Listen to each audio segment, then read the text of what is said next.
Mais uma questão. Pecador como eu? A natureza de Cristo na encarnação. Quando Jesus encarnou, qual era a sua natureza? Esse é o assunto. Não é um assunto simples, gente. Não é um assunto que você responda com 2, 3 versos. Nós temos que fazer uma análise um pouquinho mais profunda. Eu vou precisar que você que gosta esteja bem atento. Se cair a sua conexão, quem sabe você assiste depois no YouTube.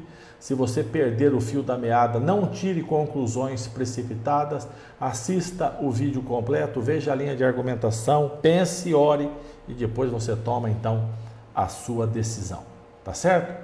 Vamos lá. Esse assunto da natureza de Cristo, ele está retomando, o assunto está sendo retomado, muitas pessoas estão falando sobre isso. O que é o assunto da natureza de Cristo? Jesus nasceu exatamente como nós? Ou ele tinha algum diferencial? Ele era diferente de mim, de você? Como que era Jesus Cristo? Qual era a natureza dele? E esse tema ele é muito importante. Por que ele é importante? Porque esse tema ele mexe no modo como nós entendemos a doutrina da salvação. O modo como nós somos salvos. Mexe diretamente nisso. Alguns pensam, Jesus nasceu com a natureza de Adão, antes e depois do pecado. Não importa, importa, porque mexe direto. Eu vou mostrar para você na natureza, na doutrina da salvação, esse assunto da natureza de Cristo. Então ele merece toda a atenção, merece ser estudado, merece você de vez em quando assistir esse vídeo, para você ter a argumentação na sua mente e poder responder, tá bom? Quando o homem foi criado, ele foi criado à imagem e semelhança de Deus, isso é um fato. Agora, na encarnação, quando Jesus vem e encarna e torna-se um ser humano, é Deus que se faz a imagem e semelhança da humanidade. Olha que coisa fantástica. O homem é criado à imagem de Deus. Jesus vem, encarna e se torna a imagem do homem. Isso é um mistério de poder, um mistério de amor, um mistério de graça, É algo infinito e não é simples de se entender. Como é que Jesus encarnou? Falando sobre esse assunto num outro vídeo, eu disse a vocês, muito cuidado.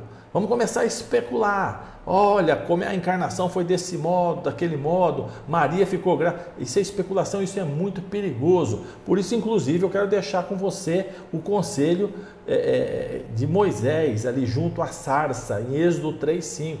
Tira a sandália dos pés, porque o terreno que nós vamos mexer agora é terreno santo, é assunto complicado, não dá para brincar com esse assunto, mas tem que entender, não dá para a gente tratar o assunto como se fosse bobagem, deixa isso para lá. Não, é importante entender, mas não dá, tem que se levar o assunto a sério, porque nós vamos mexer de leve, gente, porque são os segredos da onipotência, a onisciência, a onipresença, e nós temos que ir com muito cuidado. Vamos ver o que a Bíblia tem a nos dizer sobre isso. Não o que eu acho, o que você acha, o que esse autor, esse pastor, aquele pastor acha, mas o que a Bíblia tem a nos dizer, tá?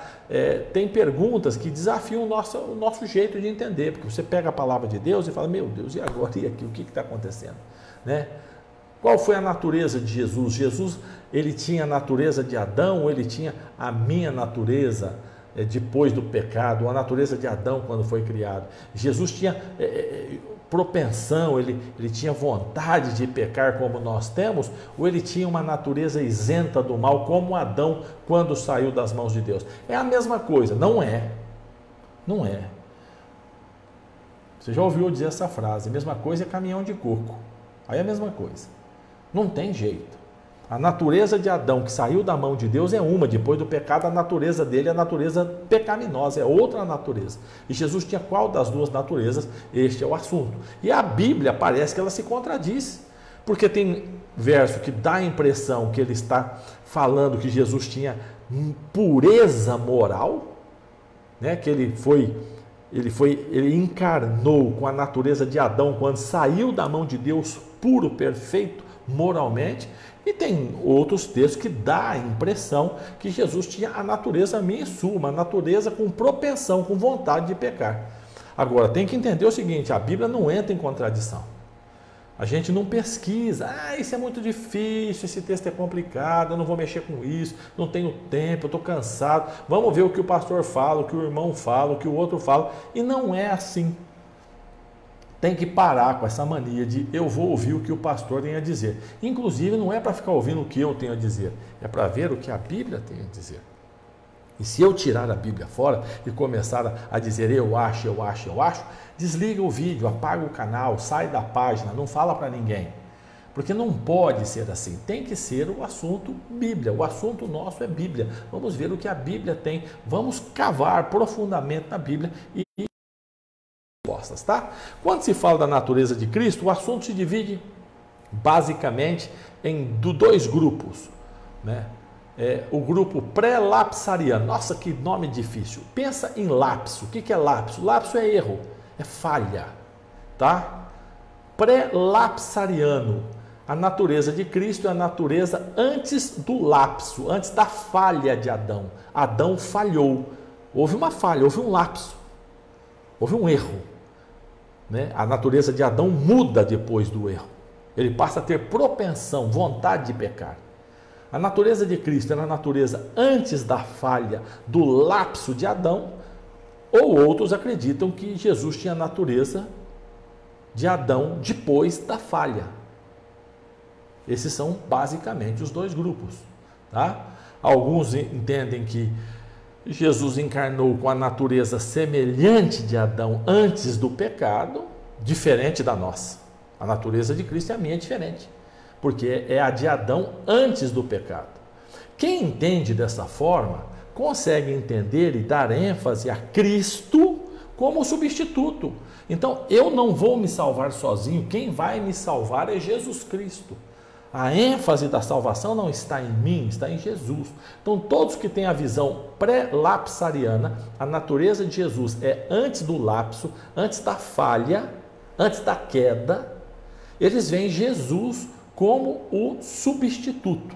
Agora, os pós-lapsarianos, aqueles que creem que Jesus encarnou com a natureza moral de Adão depois do pecado, depois do lapso, por isso é pós de depois do lapso, torna Jesus igual a todos nós, inclusive nas tendências pecaminosas. Compreendeu a diferença? Para um, Jesus tinha a natureza de Adão, não tinha a minha natureza, a natureza de Adão antes do pecado. Outros, os pós-lapsarianos, Jesus tinha a natureza de Adão depois do pecado, portanto, igual a minha. Tá certo? Cristo tinha uma natureza pecaminosa, mas não era pecador. Eles deixam bem claro, Cristo tinha a natureza do pecador, mas ele não era pecador porque ele nunca cometeu. Agora, o ato, mas ele tinha propensão como as nossas, e ele, como todo ser humano, para ser salvo, precisa passar por um teste que Jesus foi aprovado. Isso cria a ideia de que o indivíduo, para ele ser salvo, ele depende da obediência. Porque veja bem, Jesus tinha a mesma natureza que a minha. Ele tinha vontade de pecar. Esse eu não estou dizendo que nós estamos apresentando os dois lados, tá bom?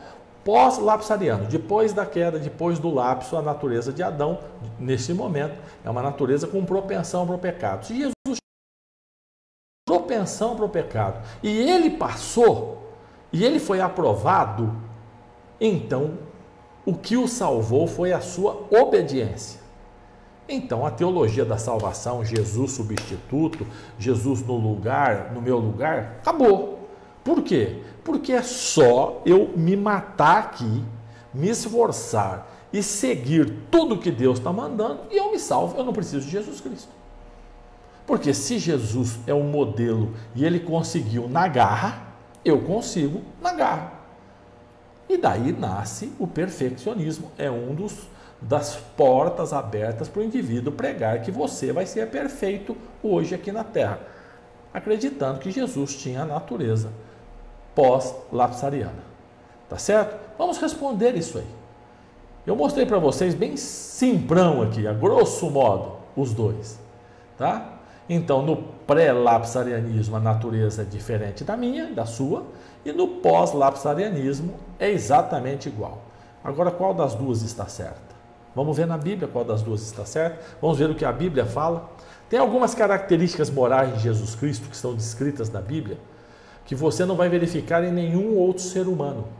Por exemplo, O anjo Gabriel diz para Lucas, diz para Maria, está no livro de Lucas, que ela vai ter um filho que é a operação do Espírito Santo, tá? É o Espírito Santo que agiu nela. E a palavra que Lucas usa, que o anjo Gabriel disse, é que no ventre dela tem um ente santo, um ser santo. Essa palavra nunca foi falada para ser humano. Pelo contrário, Romanos 3:23 diz que todo mundo pecou. Então já há uma natureza diferente.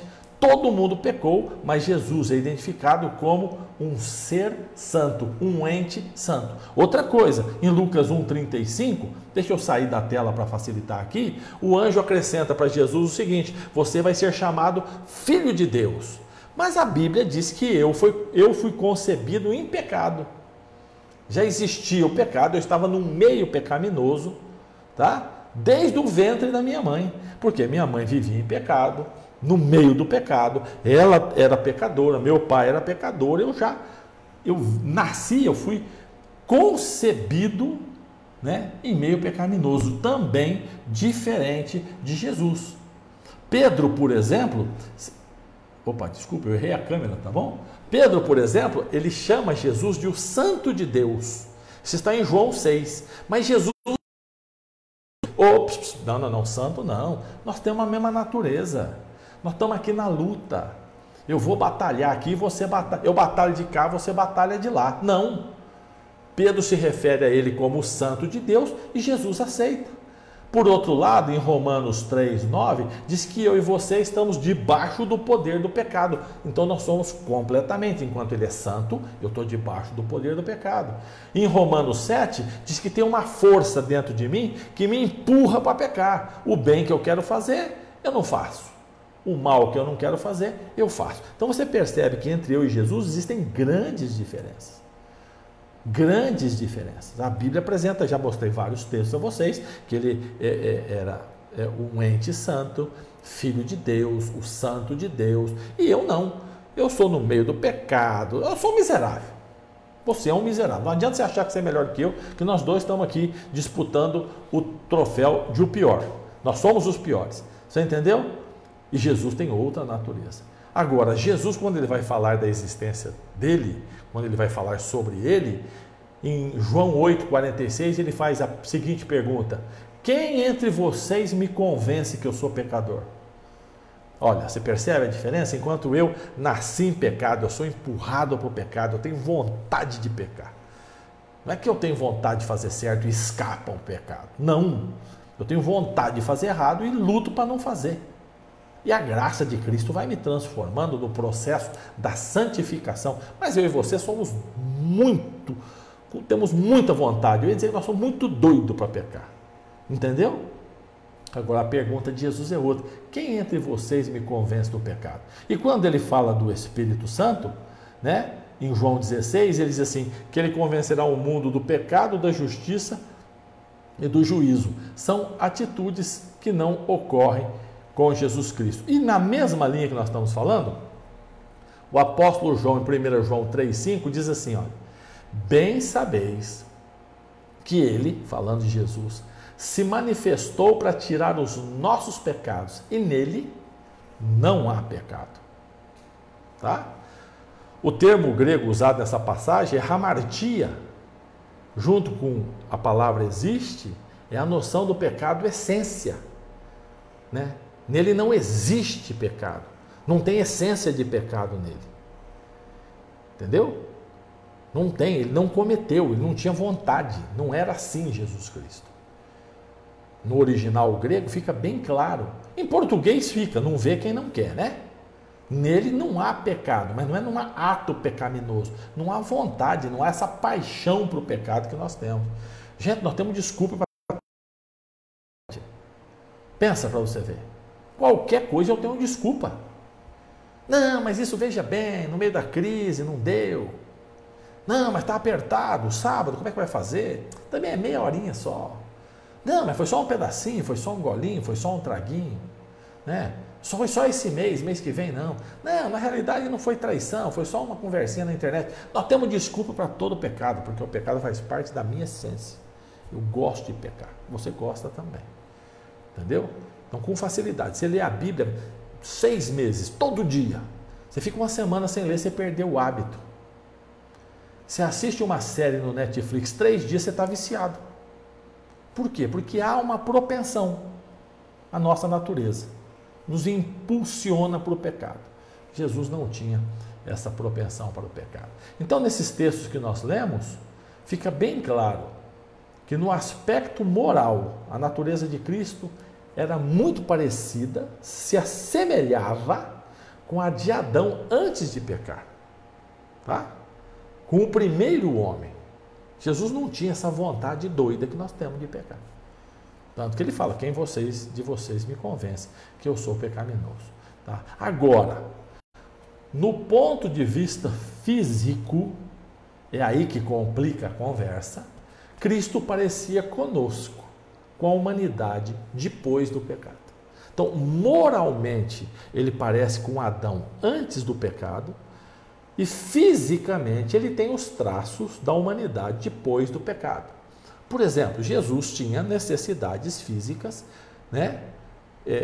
Problemas não, emocionalmente ele mostrava características que nós mostramos. Por exemplo, em Mateus 4,2 fala de Jesus tendo fome, em João 19 fala de Jesus tendo sede, em João 4 de Jesus cansado, em João 18 e no 19 Jesus com dor, em Mateus 26 com angústia, e em Lucas 23 diz que ele morre.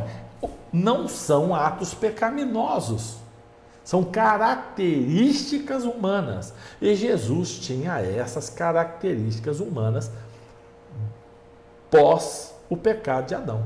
Porque Adão não tinha fome, não tinha sede, não cansava, não tinha dor, não tinha angústia, não morria. E ele veio com essas características e viveu com essas características que eu e você enfrentamos. Então ele tinha a natureza de Adão antes do pecado, mas com essas necessidades físicas que eu e você temos e apresentamos.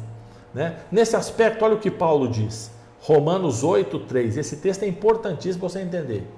Porquanto o que era impossível à lei, visto como estava enferma pela carne, Deus enviou o seu Filho em semelhança da carne pecaminosa. Semelhança, pelo pecado condenou o pecado da carne. Quando Paulo fala isso, ele deixa claro que Jesus tinha um corpo humano parecido com o nosso, massacrado com os efeitos do pecado, sujeito aos efeitos do pecado. Então sentia fome, sentia sede, sentia tristeza, entendeu? Se Jesus tropeçasse e arrancasse o tampão do dedo, igual a gente fazia menino jogando bola, saía sangue, tinha que... Né? Quando ele apanhou na cruz, doeu. Antes de ir para a cruz, doeu, a coroa de espinho machucou. Né? Por quê? A semelhança de carne pecaminosa. Então, Paulo disse que Jesus era carne pecaminosa. É simples, gente. A semelhança, ele, em vez de estar falando ali da natureza de Jesus, ele não está sugerindo que ele tivesse uma natureza pecaminosa, nem que Jesus tinha propensão para o pecado, mas que ele sofria as dores, as consequências que o pecado nos trouxe. E se você for pensar na semelhança da carne pecaminosa como Jesus pecador, você contradiz todos os textos que eu te mostrei. E aí a Bíblia entrou em contradição, portanto, ela deixa de servir. Tá certo? E se você analisar o texto com atenção, você vai ver que não está falando da natureza moral de Cristo, está falando de características. E semelhante, tá? Significa parecido, não significa igual. Não, porque ele veio semelhante. Não, ele é igual. Não é igual, é semelhante. Olha outra passagem de Paulo, usando o mesmo termo semelhante em Filipenses 2. De sorte que haja em vós o mesmo sentimento que houve em Cristo Jesus, que sendo em forma de Deus, não teve por usurpação ser igual a Deus, esvaziou-se, tornando a forma de servo, fazendo-se semelhante aos homens. Não, aqui é semelhante, lá é igual. Por quê? Os dois textos têm o mesmo termo, semelhante aos homens, não é igual. Porque Jesus não era igual. É muito fácil, Jesus tinha cabelo, eu não. Ele não é igual eu. Não sei se Jesus era japonês, chinês, era africano, sei que ele era judeu, mas não sei a cor da pele, o formato dos olhos, ele não era igual. Como eu não sou igual a você. Não, tem 2 braços, 2 pernas, não. Isso, mas chimpanzé tem, não é igual. Não, igual é igual. Nós não somos iguais. Todos nós somos diferentes. E quando Jesus encarna, ele não encarna igual. Por isso que Paulo diz que ele era semelhante. Tá certo? Semelhante. Para Paulo, Jesus é igual a Deus, tem atributos divinos, então ele é igual a Deus e semelhante ao homem. Né? Por quê? Porque ele tem características não morais. Não aquelas características morais que nós mostramos no início. São características físicas decorrentes do pecado. Essas Jesus tinha. Tá certo? E as frases que nós vimos de Romanos e Filipenses, quando fala do semelhante, o apóstolo estava simplesmente dizendo o seguinte para mim: Jesus assumiu um corpo humano, igual o que eu tenho, igual o que você tem. Né? Para ele ser reconhecido como uma figura humana. Ele não veio como um anjo, como Deus, ele veio como humano. Ele encarnou com características de humano pecador. Por isso que ele era semelhante. Que característica? Já falei para você. Morria, sentia dor, sentia fome, sentia sede. Né? Mas eram características físicas e emocionais. Nenhuma era corrupção da moral. Jesus era moralmente corrompido, como eu e você já somos moralmente corrompidos. Jesus não. Ele tinha essas características físicas e emocionais do pecado. Tá? Não tinha propensão. Não tinha vontade para o pecado. Só que aí vem Hebreus, e Hebreus complica. Porque Hebreus 4,15 diz assim: não temos um sumo sacerdote que não possa compadecer-se das nossas fraquezas, porém um que, como nós, em tudo foi tentado, mas sem pecado. Por que complica? Será que esse texto está dizendo que Jesus tinha propensão ao erro como nós? Que mesmo tendo propensão ele não pecou? Mesmo tendo vontade, ele não pecou? Será que não é isso que o texto está dizendo? Porque quando você olha, qual que é a impressão? Ele é igualzinho, foi tentado como todo mundo, mas não pecou. Então, Jesus tinha a natureza. Será que esse é o texto? Vamos fazer uma análise, nós temos que entender um pouquinho de tentação. Então, nós vamos comparar 2 momentos de tentação. Nós vamos comparar a tentação do Éden, em Gênesis 3, com a tentação do deserto, em Lucas 4. Você sabe que Paulo chama Jesus de o segundo Adão. Adão é Adão e Jesus é o segundo Adão. Tá? O primeiro Adão no Éden, a tentação, e o segundo Adão no deserto, em Lucas 4. Vamos comparar os dois, tá? Para nós entendermos. Então vamos lá. Adão, quando ele é tentado, Adão e Eva, eles não têm propensão para o pecado. Eles têm a natureza perfeita, pura, que saiu das mãos de Deus. E a argumentação da serpente, em Gênesis 3,6, é a seguinte: essa árvore é boa para comer, é agradável aos olhos e ela te dá entendimento. Quando você lê esse texto, você entende que a tentação ela tem 3 aspectos. Primeiro, o aspecto físico. Toda tentação ela tem um aspecto físico. A árvore é boa para comer. Então, apelando para as necessidades físicas básicas do ser. Por exemplo, fome ou vontade de experimentar. Segundo, a tentação ela tem um aspecto mental.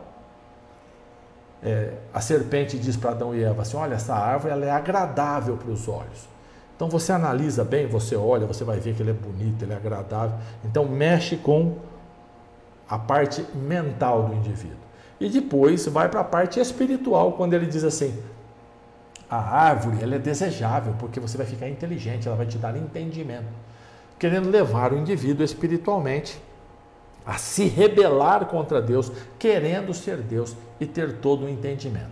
Então você vê 3 aspectos na tentação no Éden, tá bom? A vontade de comer o fruto, que é a parte física, são os desejos de ordem biológica. Né? Sono, sexualidade. É pecado ter sono? Não. É pecado o indivíduo ter desejos sexuais? Não. É pecado praticar fora do casamento. Né? Essa é a tentação física. A representação da tentação física. A tentação mental de Adão e Eva no que diz respeito ali ao comer o fruto, representa toda a nossa tendência de nós avaliarmos as coisas, nós usarmos nossa mente, olharmos, fazermos uma avaliação, tirarmos Deus da jogada, pode deixar que eu decido aqui, eu avalio, né?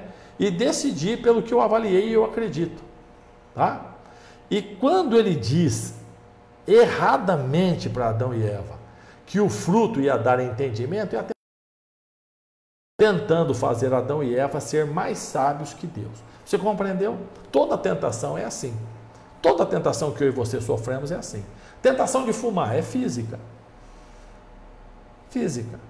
Tentação de não devolver o dízimo, tentação mental. A tentação de adulterar é física. Né? A tentação de não confiar em Deus é espiritual. Toda tentação está dentro desses três aspectos. Tá? 1 Coríntios diz assim, Paulo escreve em 1 Coríntios 15, 45. Primeiro homem, Adão, foi feito de alma vivente. O último Adão, Jesus Cristo, espírito vivificante. Então, a diferença entre eles. Tá? Olha o que Paulo diz em Romanos 5. A morte reinou de Adão até Moisés, até sobre aqueles que não tinham pecado, a semelhança da transgressão de Adão, o qual é figura daquele que havia de vir, Jesus Cristo. Mas não é assim, o dom gratuito como a ofensa. Porque se pela ofensa de Adão, morreram muitos, muito mais a graça de Deus e o dom pela graça em Jesus Cristo abundou sobre muitos. Então Jesus passou pelo mesmo teste de Adão. Jesus passou por tentação física, mental, espiritual. Vamos avaliar, tá certo? Vamos ver. Em Lucas, o diabo leva Jesus e primeira coisa, diz para ele, manda as pedras, Mateus também tem a tentação, capítulo 4, manda as pedras transformarem em pão. Se tu és filho de Deus, manda as pedras transformarem em pão. Jesus estava com fome, 40 dias em jejum, tá certo? Ali é uma tentação física. Ele está fazendo uma tentação física com Jesus, você está com fome. Eu vou resolver a sua fome, se você pecar agora e confiar em mim, e você não confiar no Pai, eu resolvo o seu problema físico. Primeira espécie de tentação. A segunda tentação, levou num monte e mostrou todos os reinos do mundo. Certo? E disse, ó, está tudo aí. É tudo seu. Né? Essa é a segunda tentação, a tentação mental. Avalia. Avalia. Se não vale a pena. Avalia se não fica tudo para você. Pensa. E a terceira tentação, Jesus passou por ela 2 vezes, porque tanto no joga daqui para baixo era espiritual, deixa de confiar em Deus e confia testa o que Deus falou, né? Vamos ver se Deus é verdadeiro, vamos analisar aqui se Deus realmente, porque no Salmo diz que o anjo protege, e a segunda espiritual é, se você me adorar, eu te entrego tudo. Então, Jesus, ao passar pelas 3 tentações que Adão caiu, ele comprova que ele era o Messias, né? Ele comprova que era possível obedecer a Deus, né? Por quê? Porque Jesus não queria que ninguém fizesse, ele não cheguemos à vontade de Deus através de testes. Ele quer que eu chegue a obedecer à vontade de Deus pela fé que eu tenho na Bíblia. Então Jesus passa pela mesma tentação de Adão, as 3 gavetas da tentação, e ali ele responde de modo correto e passa onde Adão caiu. E se você for olhar em 1 João 2,16, você vai ver que isso ocorre comigo e com você. Tudo que há no mundo, concupiscência da carne, concupiscência dos olhos, soberba da vida. Não procede do Pai, procede do mundo. Os 3 aspectos. Tá? A concupiscência da carne é a física, as minhas vontades carnais. A concupiscência dos olhos, a minha mente, como eu vejo as coisas. Né? E a soberba da vida, a arrogância de achar que eu dou conta sem Deus. Isso não é de Deus, isso é do mundo, isso é pecado, isso é a tentação que leva ao pecado. Então, quando o escritor de Hebreus diz que ele foi tentado em tudo, como nós, sem pecado, as 3 tentações que Adão passou, ele passou. E nós passamos também por ela. Tá certo? Nós passamos. Essas, até no texto aí está as gavetas infernais, para ver se você entra numa dessa e o diabo te tranca ali dentro. né? Então, nós temos nossas necessidades, mas não são necessidades pecaminosas, necessidade de ir ao banheiro, necessidade de dormir, são nossas necessidades fisiológicas que, se deixar, o diabo vai usar para te derrubar, tá? Através da mente, o diabo usa o seu pensamento para iludir você, para enrolar você, colocando ideias contra a palavra de Deus. Eu tenho um pouco de medo dessa nossa live, essa nossa temporada aqui, mais uma questão, da pessoa só ouvir a pergunta, não ouvir a resposta e tirar uma ideia errada. Porque o diabo brinca se você deixar com a sua mente e enrola você, tá? E nós sofremos tentações espirituais quando Satanás quer que você seja mais parecido com ele e menos parecido com Deus. Jesus foi tentado em todas essas coisas, igual nós somos, semelhante a nós, mas sem pecado, né? O texto não quer dizer que Jesus sofre as mesmas tentações, porque Jesus não foi tentado a ver pornografia na internet, Jesus não foi tentado a fumar cigarro, Jesus não foi tentado a ir para o boteco ficar jogando sinuca, bebendo cachaça e falando bobagem. Jesus não foi tentado a trapacear na empresa que você trabalha. Não, a tentação dele é diferente, né? Não é igual à nossa, não tem como ser igual à nossa. Não tem como. A tentação dele, na essência, é idêntica à nossa. Ela é física, mental e espiritual. E ele venceu, tá? Inclusive, quando fala em sem pecado, em Hebreus 5, quando diz que é sem pecado, é a diferença, né? Eu, na tentação, peco. Jesus passou pela mesma tentação sem pecado, tá? Sem pecado. Por quê? Porque ele não tinha essa propensão. Ah, mas se ele não tinha propensão, então ele tinha vantagem, ele não peca, então ele não pode me substituir, né? Ele não tem como, ele tinha vantagem, por isso que ele venceu. Jesus não veio me ensinar a batalhar pela vitória, ele veio vencer no meu lugar.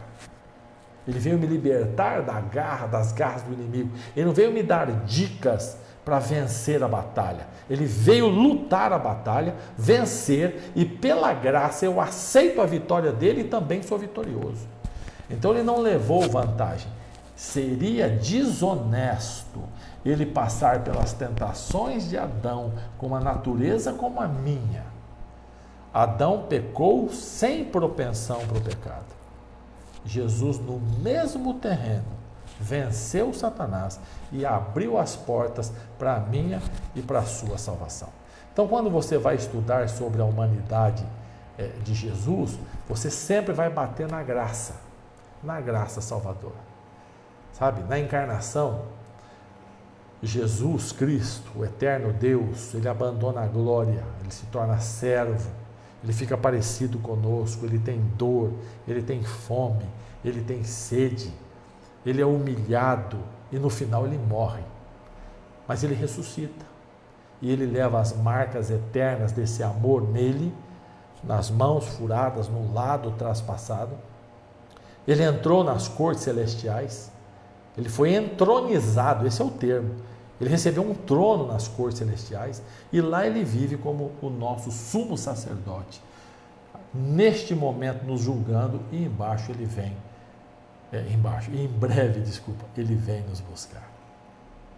Por isso que eu termino com essa frase: a ele seja toda a honra, toda a glória e todo louvor.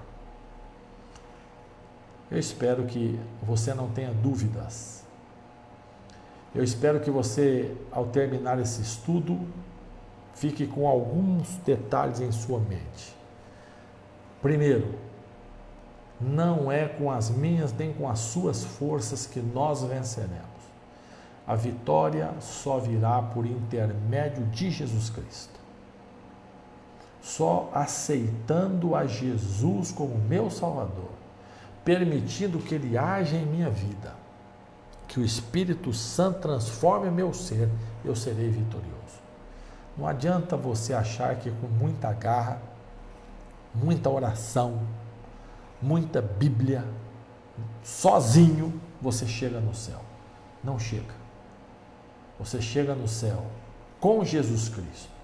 E por estar com Jesus Cristo, você faz muita oração, você lê muita Bíblia e etc. Você compreende? Que Deus toque em seu coração e que você sinta por Jesus o amor que Ele sentiu, sente e sempre sentirá por você. Até o dia em que nós vamos nos encontrar. É um momento que é uma saudade de algo que nós não vivemos. A gente tem saudade de ir na praia, agora numa época que não dá para ir, mas é algo que nós vivemos. Já foi na praia, você tem vontade de voltar. De Jesus nós temos saudade de alguém que não conhecemos. Nós temos saudade de alguém que nós não vimos. Nós temos saudade de um lugar onde nós não pisamos. É interessante, não? É uma saudade colocada em nosso coração, em nossa mente, quando nós aceitamos a graça salvadora de Jesus. Que essa saudade passe em breve, quando nos encontrarmos, nos abraçarmos e vivermos juntos a eternidade. Que Deus não permita que nada nem ninguém tire você do caminho da salvação. Que você continue com oração e Bíblia e oração, caminhando todos os dias ao lado de Jesus Cristo, até o dia do nosso grande encontro. Feche os olhos, nós vamos